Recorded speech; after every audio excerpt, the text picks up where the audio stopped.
Football দুনিয়ায় আবারও প্রমাণ হলো লিওনেল মেসি শুধু একজন খেলোয়াড় নন, তিনি নিজেই একটা ব্র্যান্ড, একটা বিপ্লবের নাম। স্পেনের ছোট ক্লাব ইউই কর্নেলায়ের মালিকানা লিওনেল মেসি নিয়েছেন এমন খবর ইতিমধ্যেই সবাই জেনে গেছে, কিন্তু নেয়ার পর যা ঘটলো সেটা এক কথায় অবিশ্বাস্য।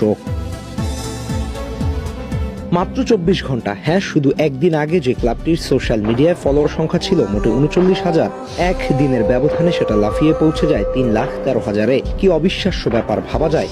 এমনকি এর ফলোয়ার একের পর এক বৃদ্ধি পেতেছে হু হু করে। এই সংখ্যার পেছনে লুকিয়ে আছে একটাই নাম, মেসি। এটা কোনো সাধারণ গ্রোথ না, এটা এক ধরনের বিস্ফোরণ, যা দেখিয়ে দেয় একজন মানুষের প্রভাব কতটা গভীর হতে পারে পুরো ফুটবল দুনিয়ায়।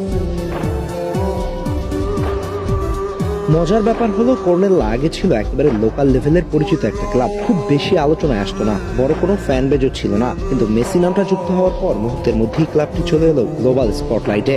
বিশ্বের নানা প্রান্ত থেকে মানুষ এখন এই ক্লাবকে ফলো করছে, খোঁজ নিচ্ছে, আগ্রহ দেখাচ্ছে, শুধুমাত্র only person Andres Lionel Messi. এই ঘটনাটা আমাদের আবারও মনে করিয়ে দেয় মেসি ইফেক্ট আসলে কি জিনিস। লিওনেল মেসি যেখানে যান সেখানেই পরিবর্তন অনিবার্য। এফসি বার্সেলোনাতে তিনি ছিলেন এক যুগের প্রতীক, এরপর পিএসজিতে গিয়েও আলো ছড়িয়েছেন, আর ইন্টার মায়ামিতে যোগ দিয়ে পুরো MLS কে বিশ্বমঞ্চে তুলে এনেছেন। এবার একই গল্প শুরু হলো স্পেনের আরেকটি ছোট ক্লাবকে ঘিরে। এটা ফলোয়ার বাড়ার গল্প না, এটা অর্থনীতি, ব্র্যান্ডিং